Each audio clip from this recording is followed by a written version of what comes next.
ārā ir 21. janvāris, ir tie trakie sauli sākušies.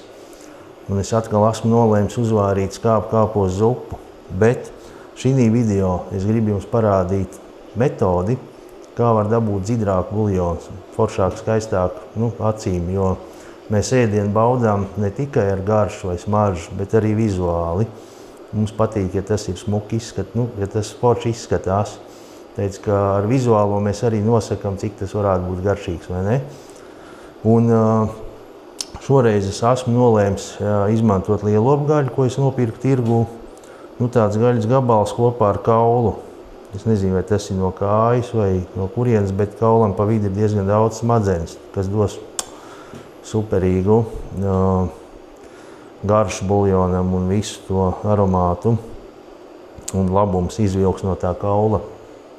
Bet šoreiz es gribu parādīt pašu buljonu, kā var uzvārīt, lai tas būtu dzidrs. Un tamdēļ es izmantoju dubultās vārīšanas metodi. Sākšu ar to, ka es šobrīd karsēju katlu, kurā ir tikai ūdens un bišķiņ sāli pieliku. Un tad, kad ūdens sāks vārīties, es ielikšu iekšā šo te gaļu un pavārīšu kādas 5 minūtes, varbūt 6. Tad es to izņemšu ārā, noskalošu pašu gaļu un likšu jau citā katlā, kurš man ir sagatavots ar augstu ūdeni. Pielikšu klāt pipars, sāli, laurlapu un vārīšu to visu kādas 3 stundas. Un es to visu parādīšu, kā tas izskatās. Jūs varēsiet arī izmantot, ja jūs vēlaties. Jo man personīgi ļoti patīk, ja ēdiens ir tāds dzidrs, baudāms ar aci. Ne tikai garšīgi un smaržīgi, bet arī ar acīm ir svarīgi. Tā, kā mēs redzam, ūdens stipri vārās. Lieku iekšā gaļu un vārīšu dažas minūtes. Putas es nesmeļu nost, neko tādu nedaru, lai viņi aplājās. Vāku virsū un tad es parādīšu nākamo etapu. Ņemam ārā. Kaut kādu laiku viņi pavārīsies. Vēl viss nav aprāvies, te var redzēt bišķiņ, ka ir nedaudz. Un vienkārši mazgāju. Pamazgāju mās ūdens. Viņa šī te gaļa ir īstenībā nav netīra. Un arī putu, teiksim, te nevar redzēt, bet putu nav daudz.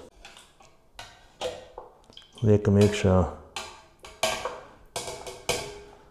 jaunā katlā tīrā.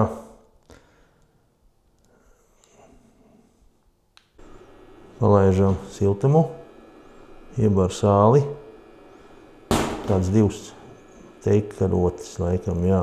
Laurlapu un smaržīgie pipari.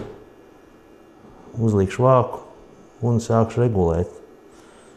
Un šitā te viņam būs jāvārās kaut kāda, kamēr tā gaļa paliks ļoti mīksta.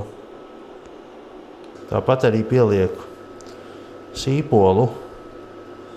Viņš tā kā vienas apgriez nedaudz, otrs man ir vasals. Viņš baigi forši izvilks tādu aromātu laukā. Man patīk, vienkārši es pielieku klāt. Jā, pēc apmēram 20–30 minūtēm es izceļu ārā laurlapu un varbūt kādus arī piparus. Bet sīpoliem es vēl ļaušu pavārīties bišķi.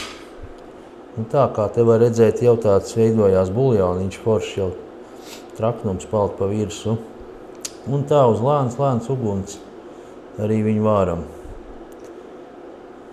Un pārbaudam ik pa laikam. Un kā ir redzams, nekādu putu nav. Viss ir tīri, forši. Un kaut kā tā.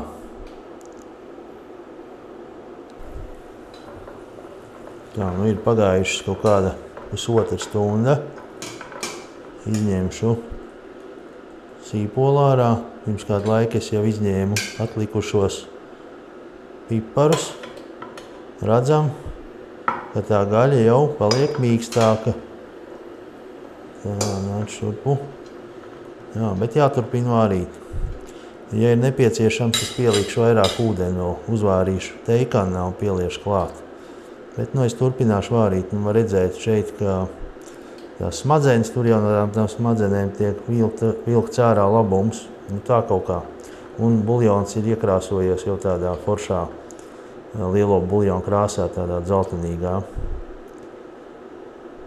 Tā, ir pagājušas 3 stundas. Te jau gaļa sākusi atdalīties. Es ņemšu visu to gabalu ārā. Var redzēt, ka viņš jau sācis atdalīties no kaula. Es viņu ņemu ārā un varam novērtēt šī buljona. Viņš ir pietiekami dzidrs, foršs. Vienkārši nāk daudz tvaiks, tāpēc arī neredz to tik caurspīdīgu. Bet buljons ir foršā krāsā, ļoti dzidrs, superīgs arī. Un turpināšu tālāk vārīt zupu. Tā kaut kā. Tā kā šādā veidā mēs varam iegūt ļoti foršu dzidru buljonu, ja tas ir nepieciešams. Vienīgais tas, ka ja mēs izvēlamies lielopu gaļu, jāsaprot, ka viņi ir ilgi jāvāra. Tas ir vienīgais tāds nosacītais mīnus. Bet blakus jau nav jāstāv visu laiku. Tā, līdz nākamajai reizei.